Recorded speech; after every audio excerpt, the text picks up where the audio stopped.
No other team has more than 3. Golden State fell to 1-4 on the season against the Rockets and Thunder and have now lost back-to-back games for the first time this season. Max, are you concerned about the Warriors?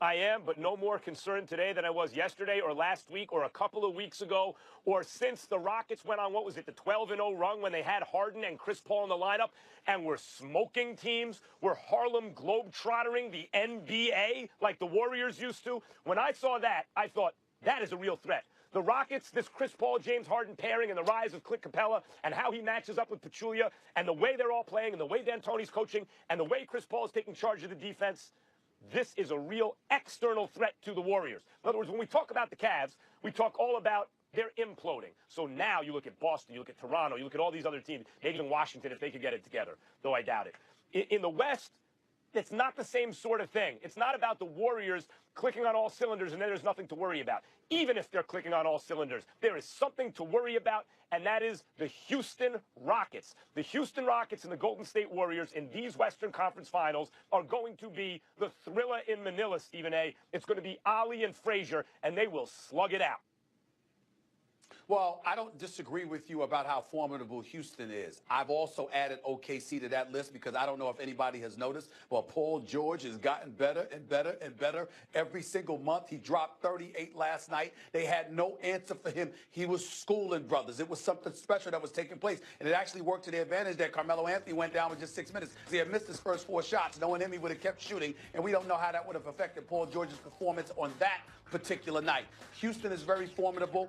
The Thunder are coming because for some reason when Russell Westbrook goes up against these brothers, even though he is himself, he does have a profound effect on what the Golden State Warriors are capable of doing.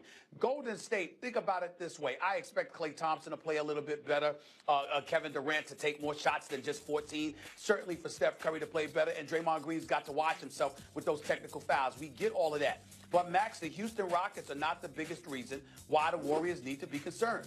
The Warriors need to be concerned because they're not tough enough. David West comes in there and gives them an element of toughness that they don't have. There is no one else that does so. It was almost laughable last night when Steve Kerr decided, I need somebody to help stop Steven Adams. So let me put JaVale McGee out there. I mean, I almost started laughing. I mean, it was funny to me because the first thing Oklahoma City did was throw the ball to Steven Adams like 3 straight times, okay? Of course you're going to give him the ball. He only had 14 points, but he hit 7 or 9 shots. This is what he does. And so what I'm saying to you is that when you look at the level of toughness that an Oklahoma City has, when you look at how rough and rugged and how physical it can be, this seems to be an impediment to the Warriors' success. Yeah, they got mad skills. They can shoot better than anybody in the world. They have the second best player in the world, as far as I'm concerned, in Kevin Durant. All of this stuff is true.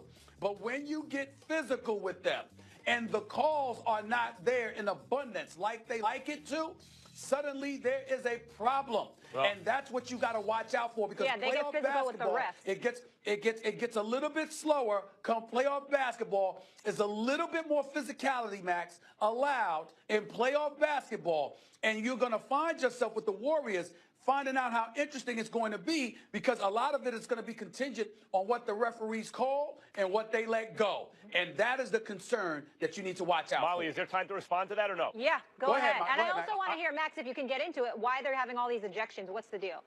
Well, I think they're a little emotional right now, Draymond especially. And by the way, KD is an emotional player. You know, his reputation wasn't exactly who he was. He's shown people who he is. He's an emotional guy. So now you add one guy like that to a team that already has a Draymond Green, and, you know, you wind up getting teed up a lot. I would say this. The kind of perception that there's softness in the Warriors, really what that comes down to, other than like Steph is not considered the athlete or the tough guy that Westbrook is, or maybe CP3 is, at least in terms of that like toughness. And I don't know if I agree with that. I see Steph playing defense, trying his best on every possession and all that, and coming through in big moments right up until the finals. But okay, the real difference is, guys, in order to get KD, they had to get rid of Bogut.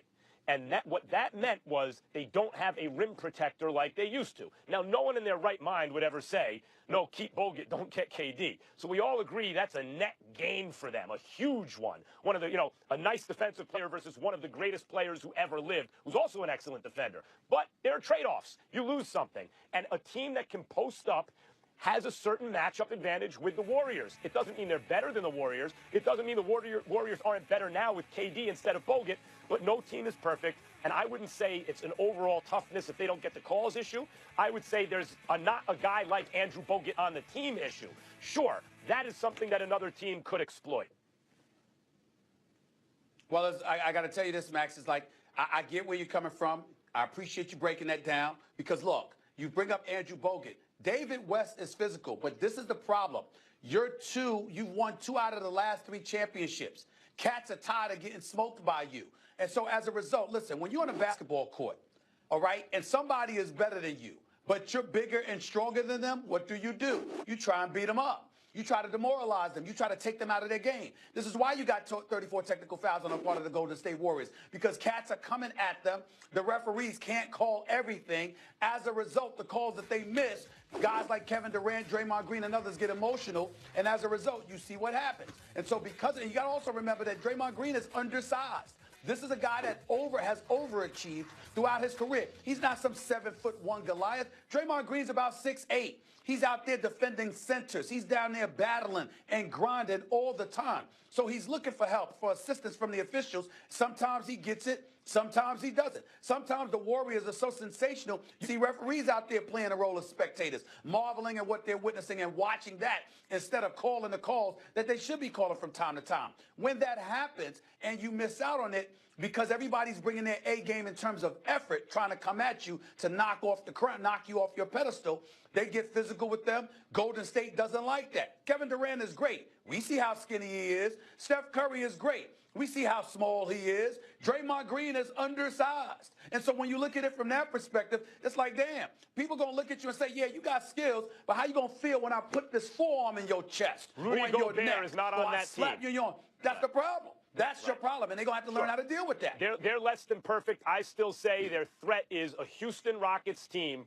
who looks like the Warriors look. It's like the same sort of thing. They're destroying teams. Yeah, we got to go, guys.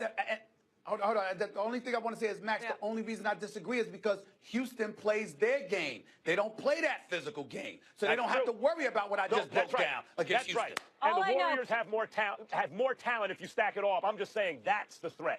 Cavs Warriors, no longer a foregone conclusion, and I love all of it. Still to come, gentlemen, Malcolm Butler defends himself after yesterday's negative rumors tied to his Super Bowl benching. And Josh McDaniels does an about-face and is headed back to the Patriots. The guys will debate why. Coming up next. Max Kellerman. Did you know that our show can now be streamed on demand on the ESPN app? Now our fans can watch you lose to me whenever and wherever they want. We aren't just on TVs anymore. You better bring your A game. I always bring my A game. It's you I'm worried about. Now when you say